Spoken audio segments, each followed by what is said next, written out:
Hello বন্ধুরা, 2022 সালের 29 December ত্রিপুরাতে টেট এক্সাম হয় এবং আজকে আমি পেপার 2তে আসা চাইল্ড ডেভেলপমেন্ট এবং পেডাগজির সম্পূর্ণ কোয়েশনগুলা অফিসিয়ালি যে আনসার কি বের হয়েছে সেই মতো আলোচনা করব। এবং তোমাদের যদি পিডিএফটি লাগে তাহলে তোমরা এই ভিডিও ডেসক্রিপশন বক্সে টেলিগ্রামের একটা লিঙ্ক দেওয়া আছে, সেখানে জয়েন হয়ে যেতে পারো। সেখানে তোমরা পিডিএফটি পেয়ে যাবে। এবং কোয়েশনগুলো এভাবে এসেছিল, বৃদ্ধি ও বিকাশের হার। তো মনে রাখবেন, বৃদ্ধি মানে হচ্ছে শুধুমাত্র শারীরিক বৃদ্ধি, অন্যদিকে বিকাশ মানে হচ্ছে শারীরিক বৃদ্ধি, মানসিক বৃদ্ধি, সামাজিক বৃদ্ধি, দৈহিক বৃদ্ধি, এই সবগুলোকে একসাথে বিকাশ বলা হয়। এবং বৃদ্ধি একটা নির্দিষ্ট সময় থাকে এবং এর শুরু এবং শেষ থাকে। বিকাশ শিশুর জন্ম মুহূর্ত থেকে মৃত্যু পর্যন্ত চলতে থাকে। বিকাশ হলো জীবনব্যাপী গঠমান প্রক্রিয়া। বিকাশ কিন্তু সম্পূর্ণ জীবন ধরে চলে থাকে, কিন্তু বৃদ্ধি একটা নির্দিষ্ট সময় পর্যন্ত খুব ভালোভাবে চলে এবং তারপরে একেবারে কম কম করে চলে।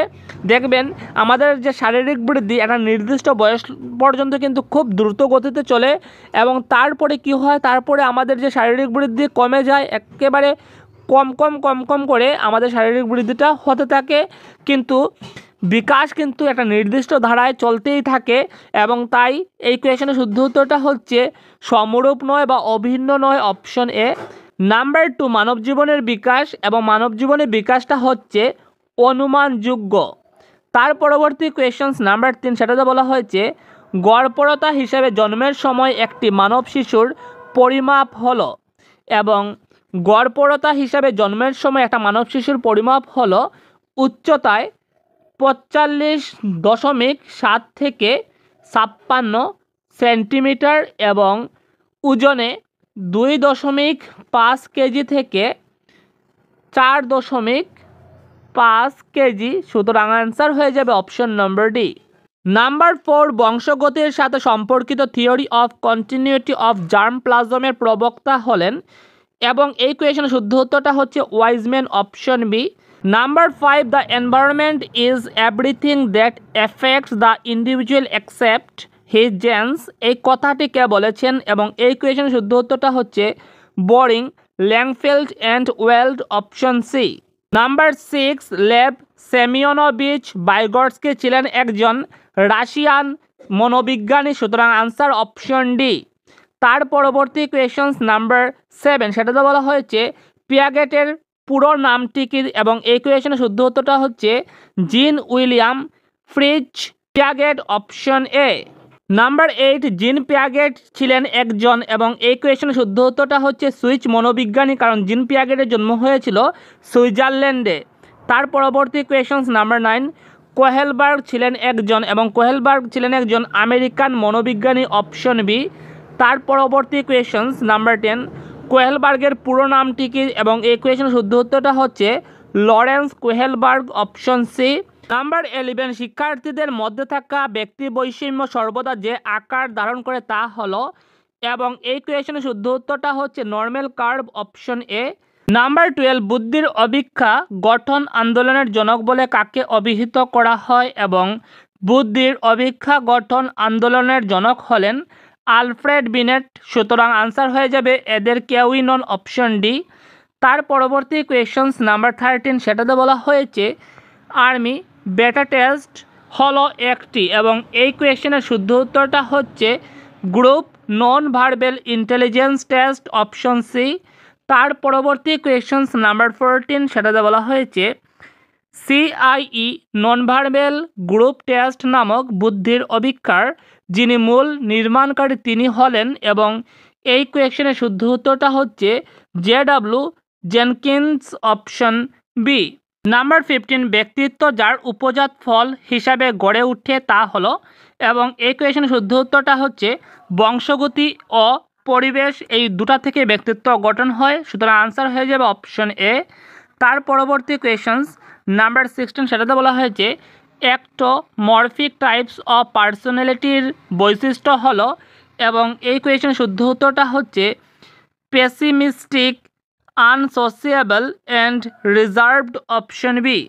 নাম্বার 17, ব্যক্তিসত্তার তথ্য নির্দেশ করতে গিয়ে কোন ব্যক্তিসত্তা বিষয়ক তাত্ত্বিক ট্রেট অ্যাপ্রোচ এর কথা বলেছেন এবং ব্যক্তিসত্তার তথ্য নির্দেশ করতে গিয়ে গর্ডন অ্যালপার্ট ব্যক্তিসত্তা বিষয়ক তাত্ত্বিক ট্রেট অ্যাপ্রোচের কথা বলেছেন। সুতরাং আনসার এদের কেউই নন।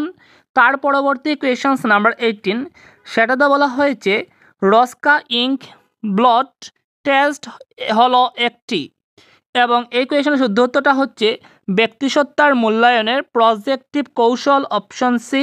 নাম্বার 19, EMR এর সম্পূর্ণ রূপটি হলো, এবং এই কোয়েশনের শুদ্ধ উত্তরটা হচ্ছে এডুকেবল মেন্টালি রিটার্ডেড, অপশন এ। তার পরবর্তী কোয়েশনস নাম্বার 20, সেটাতে বলা হয়েছে শারীরিক প্রতিবন্ধী ব্যক্তিদের দুটি শ্রেণীতে ভাগ করা হয়, কিন্তু শারীরিক প্রতিবন্ধী ব্যক্তিদের মূলত তিনটা শ্রেণীতে ভাগ করা হয়, এবং সেই ভাগ তিনটা হচ্ছে অর্থোপেডিক ডিসএবিলিটি, সেন্সরি ডিসএবিলিটি এবং নিউরোলজিক্যাল ডিসএবিলিটি, এবং তার জন্য এই 20 নম্বর কোয়েশনে গ্রেস মার্ক দেওয়া হয়েছিল। তার পরবর্তী কোয়েশনস নাম্বার 21, সেটাতে বলা হয়েছে স্কুল ওয়াইড এনরিচমেন্ট মডেল কে নির্মাণ করেছিলেন, যার মাধ্যমে বিদ্যালয়সমূহে শিশুদের প্রতিভার বিকাশ ঘটানো সম্ভব বলে ধরা হয়, এবং এই কোয়েশনের শুদ্ধ উত্তরটা হচ্ছে Joseph Renzulli, option B. Number 22, adolescence শব্দটি যার থেকে এসেছে সেটা হলো, এবং অ্যাডোলসেন্স শব্দটা এসেছে ল্যাটিন ওয়ার্ড অ্যাডোলস্কিয়ার থেকে। সুতরাং আনসার হয়ে যাবে উপরের কোনোটি নয়, অপশন ডি। তার পরবর্তী কোয়েশনস নাম্বার 23, সেটাতে বলা হয়েছে পিয়ার গ্রুপ বলতে বোঝায়, এবং এই কোয়েশনের শুদ্ধ উত্তরটা হচ্ছে সমবয়সী এবং একই সামাজিক অবস্থানে থাকা লোকেদের দল বা গোষ্ঠী, অপশন সি। নাম্বার 24, মোটিভেশন শব্দটি ভূতপত্তিগতভাবে যে শব্দ থেকে এসেছে তা হলো, এবং মোটিভেশন শব্দটি ভূতপত্তিগতভাবে ল্যাটিন ওয়ার্ড মবির শব্দ থেকে এসেছে। সুতরাং আনসার হয়ে যাবে উপরের কোনোটি নয়, অপশন ডি। তার পরবর্তী কোয়েশনস নাম্বার 25, সেটাতে বলা হয়েছে সাধারণভাবে প্রক্ষোভ সমূহ যার উপজাত বিষয় তা হলো, এবং এই কোয়েশনের শুদ্ধ উত্তরটা হচ্ছে প্রত্যক্ষণ, অপশন বি। তার পরবর্তী কোয়েশনস নাম্বার 26, সেটাতে বলা হয়েছে শিখনের অপারেন্ট কন্ডিশনিং তত্ত্বের প্রবক্তা হলেন, এবং শিখনের অপারেন্ট কন্ডিশনিং তত্ত্বের প্রবক্তা হলেন BF স্কিনার। সুতরাং আনসার হয়ে যাবে এদের কেউই নন, অপশন ডি।